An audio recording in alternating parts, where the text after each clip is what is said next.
Alors bonjour à toutes et à tous, on va faire une vidéo capsule sur l'oral 3, donc à partir d'un article qui a été publié dans la revue EPS en 2023.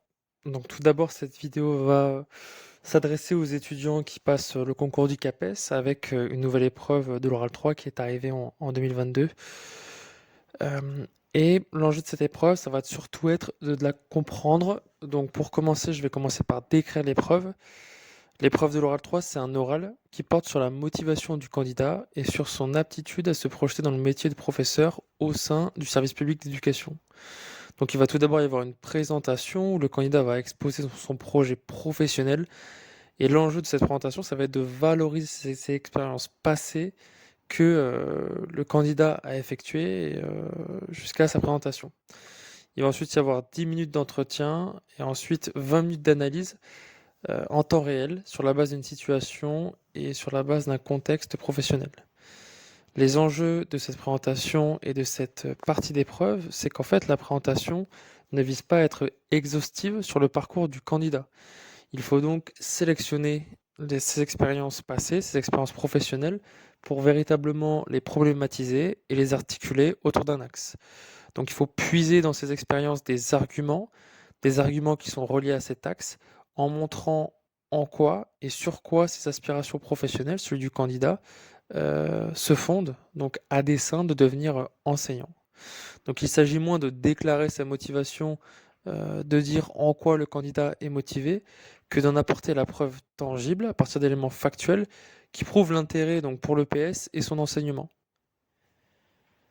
Donc, il faut aborder et rendre sa prestation unique, donc aborder des expériences uniques pour se différencier des autres candidats, même si un même axe de problématique peut être pris, mais c'est véritablement dans la démonstration et dans le lien aux expériences passées qui seront singuliers. Donc, ces expériences uniques, elles peuvent se rapporter à, par exemple, l'organisation d'un tournoi international, à des solutions trouvées avec un élève en situation de handicap, ou avec des problématiques en lien avec le mémoire de recherche. Un des outils qui pourrait être utile pour les candidats, c'est de construire une frise où on met en évidence la singularité de son parcours et où on y valorise ses éléments. Il faut donc réfléchir aux points forts de sa personnalité, si on est responsable, la communication, la résilience, mais aussi de situer donc ses qualités par rapport au service que l'on peut rendre dans son enseignement, par exemple en équipe.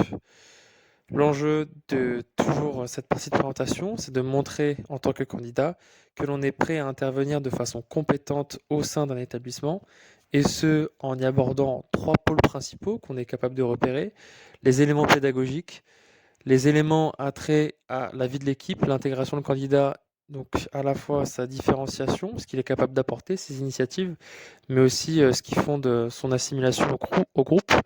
Et enfin, la partie plutôt attrait à la vie de l'établissement.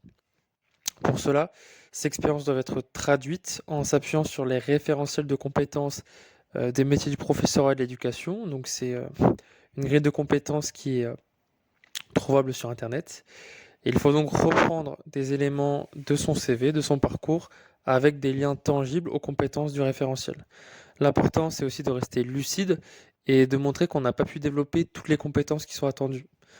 En définitive, et pour résumer, l'objectif de cette partie de présentation, donc qui vise à comprendre l'épreuve, c'est d'expliciter un positionnement, son positionnement de professeur, en lien avec des valeurs républicaines et ou avec des pratiques collaboratives qui sont attendues entre enseignants et avec les compétences professionnelles de l'ancien EPS, mais aussi communes à tout le corps des enseignants.